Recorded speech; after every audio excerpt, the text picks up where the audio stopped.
The argument. Thyrsis and Damon, shepherds of the same neighborhood and following the same pursuits, were most intimate friends from boyhood. Thyrsis, who had gone abroad for the improvement of his mind, received news of Damon's death. Having afterward returned home and discovered that the news was true, he deplores himself and his solitude in this poem.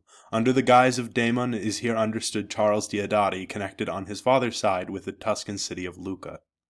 Otherwise an Englishman, a youth distinguished while he lived for genius, learning, and other most notable virtues.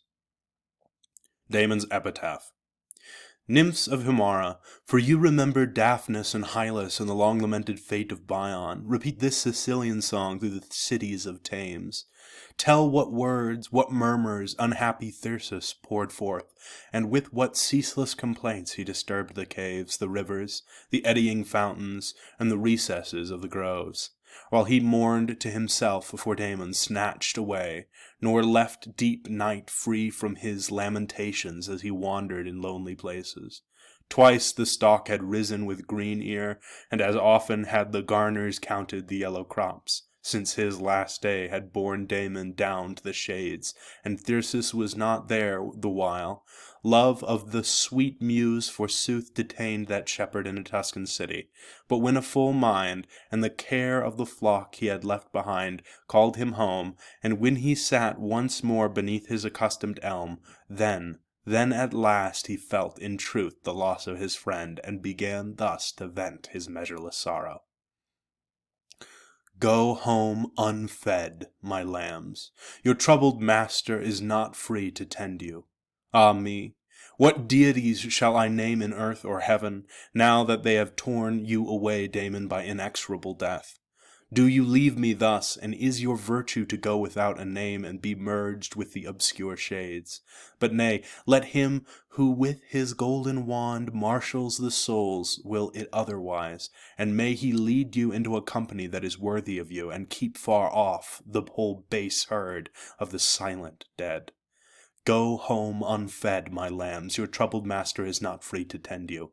Be sure whatever comes, unless the wolf shall first see me, you shall not moulder in the tomb unwept. Your honor shall endure and long flourish among shepherds. To you, next after Daphnis, shall they rejoice to fulfill their vows, and next after Daphnis of you to speak their praises. So long as Pallas, so long as Faunus, love the fields, if it aught avails to have cherished the ancient faith and piety, and the Palladian arts, and to have had a musical compeer. Go home unfed, my lambs, your troubled master is not free to tend you. These rewards for you remain certain, Damon. They shall be yours, but what will become of me? What faithful friend will stay close by my side, as you were wont to do in bitter cold, through places rough with frost, or under the fierce sun, with the grasses dying from drought? Whether the task were to go within spear's throw of great lions, or to frighten the ravenous wolves from the high sheepfolds? Who will now lull my day to rest with talk and song? Go home unfed, my lambs, your troubled master is not free to tend you. To whom may I entrust my heart? Who will teach me to assuage my gnawing cares, and to cheat the long night with pleasant conversation, when the mellow pears hiss before the cheery fire, nuts crackle on the hearth, and outside the stormy south wind is throwing all in confusion and comes roaring through the elms? Go home unfed, my lambs, your troubled master is not free to tend you. Or in summer, when the day turns on mid-axle, when Pan takes his sleep, hidden in the oak shade, and the nymphs return to their wonted seats beneath the waters, when shepherds lie concealed and the husbandman snores beneath the hedge, who will then bring back to me your blandishments, your laughter, Syropian wit, culture, and charm? Go home unfed, my lambs, your troubled master is not free to tend you. Now I wander in the fields alone through the pastures. Wherever the shady branches grow thick in the valleys, there I await the evening, while overhead rain and the southeast wind sadly moan, and the twilight of the forest is broken with gleams of light. Go home unfed, my lambs, your troubled master is not free to tend you. Alas, how my fields once tilled are overgrown with trailing weeds, and even the tall corn droops with blight. The cluster of grapes withers unwedded to the stalk. The myrtle grooves please me not. I am weary too of my sheep, but even they are sad, and turn their faces to their master. Go home unfed, my lambs, your troubled master is not free to tend you. Titreus calls to the hazels, Alphaceboas to the mountain ashes, Aegeon to the willows, fair Amantis to the rivers. Here are cool fountains, they cry. Here are mossy greenswards. Here are the zephyrs. Here the arbutus whispers and amid peaceful streams. But deaf to their song, I gain the thickets and withdraw. Go home unfed, my lambs, your troubled master is not free to tend you. Then Mopsus spoke, for he by chance had noticed me returning, Mopsus, who was versed in the stars and in the language of birds. What is this, Thyrsis? Said he. What black melancholy is tormenting you? Either you are wasting with love, or some star is casting an evil spell over you. Saturn's star has often been baleful to shepherds, and his slant leaden shaft has pierced your inmost breast. Go home unfed, my lambs, your troubled master is not free to tend you. The nymphs are amazed and cry, What will become of you, Thyrsis? What do you wish? The brow of youth is not commonly cloudy, the eyes stern, the mind austere. Youth seeks dances and nimble sports, and always love as its right. Twice wretched is he who loves late.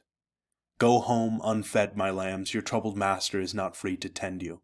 Hyas came, and Dryope, and Agele, the daughter of Bacchus, Agele, instructed in numbers and skilled on the lyre, but overly proud. Chloris came, a neighbor of the Idumanian river. Their blandishments, their comforting words are nothing to me. Nothing in the present moves me, nor have I any hope for the future. Go home unfed, my lambs, your troubled master is not free to tend you.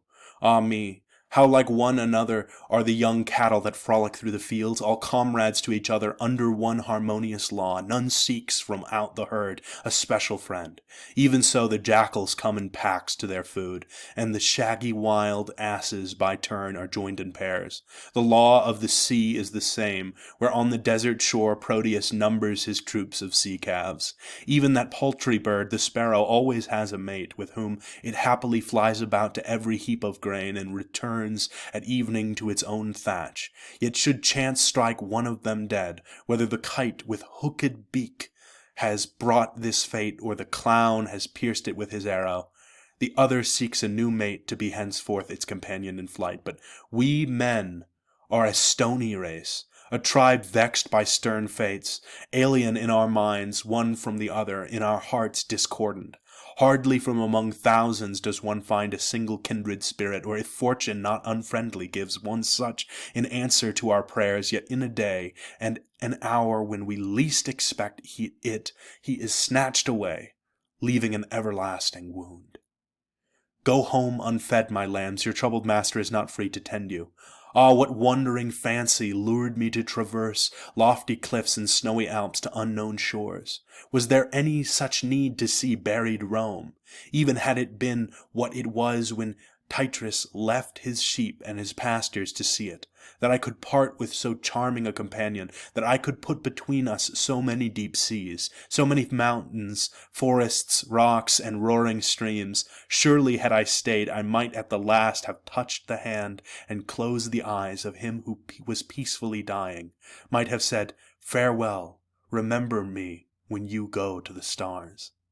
Go home unfed, my lambs, your troubled master is not free to tend you. Even though I shall never weary of remembering you, O Tuscan shepherds, youths devoted to the Muses, yet here too were grace and charm, and you too, Damon, were a Tuscan tracing your lineage from the ancient city of Lucca. Oh, how elated I was when, stretched by cool murmuring Arno and the poplar grove that softens the grass, I lay, now plucking violets, now sprays of myrtle, and listened to the Menalcas contending with Lycidas in song. Even I myself dared to enter the contest, nor do I think I greatly displeased you, for I still have with me your gifts, reed baskets, bowls, and shepherd's pipes, with waxen stops, nay, both Dati and Francinci, renowned for their eloquence and their learning, and both of Lydian blood, have taught my name to their beaches. Go home unfed, my lambs, your troubled master is not free to tend you. These things the dewy moon used to tell me, when happy and alone I was shutting my tender kids in their wattled coats. Ah, how often have I said, when already you were but dark ashes, now Damon is singing or stretching nets for the hare, now he is plaiting osiers for his various uses. What I then with easy mind hoped for the future, with the wish I lightly seized and fancied present. Say, good friend, are you free? If nothing prevents us, let us go and lie down a while, in the murmuring shade, by the waters of Colne, or in the fields of Cassivellaunus. You shall tell me of your healing herbs and juices, hellebore, the lowly crocus, and the leaf of the hyacinth, whatever plants the marshes yield, and tell me of the physician's art. Ah, perish the herbs and the simplex, perish the physician's art, since they have profited their master nothing, and I, for I know not what my pipe was grandly sounding, it is now 11 nights and a day, and then perhaps I had put my lips to new pipes, but they burst asunder, broken at the fastening, and could no more bear the deep tones.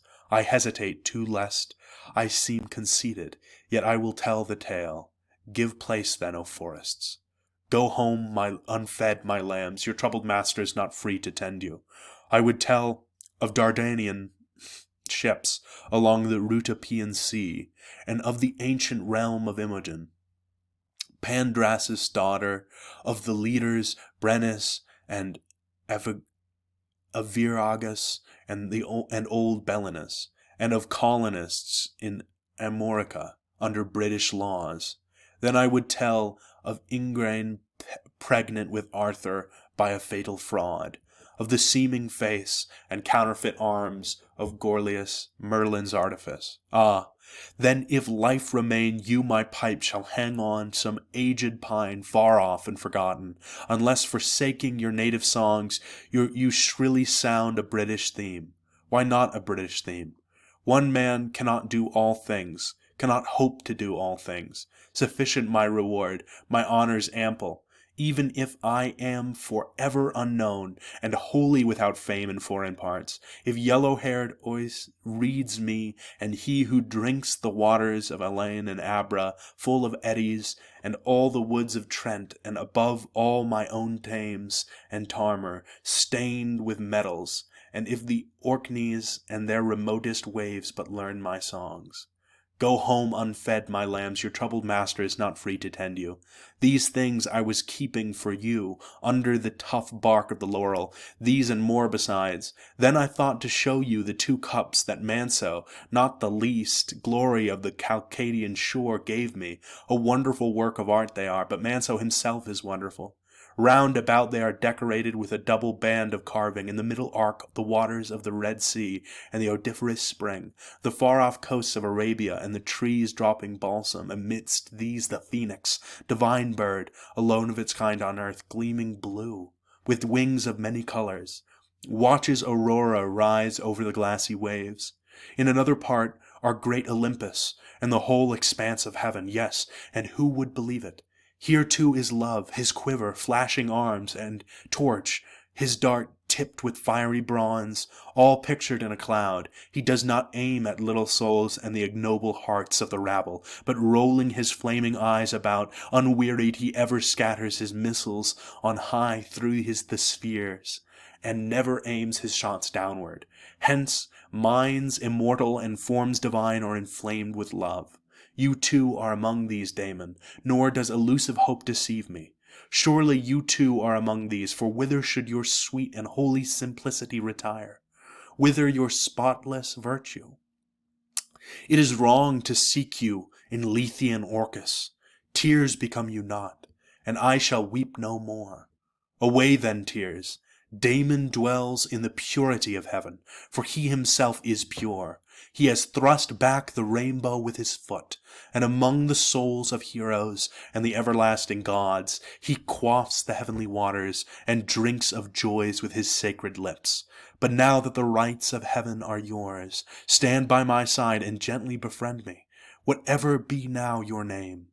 Whether you would still be our Damon, or whether you prefer to be called Diodati, by which divine name all the dwellers in heaven will know you.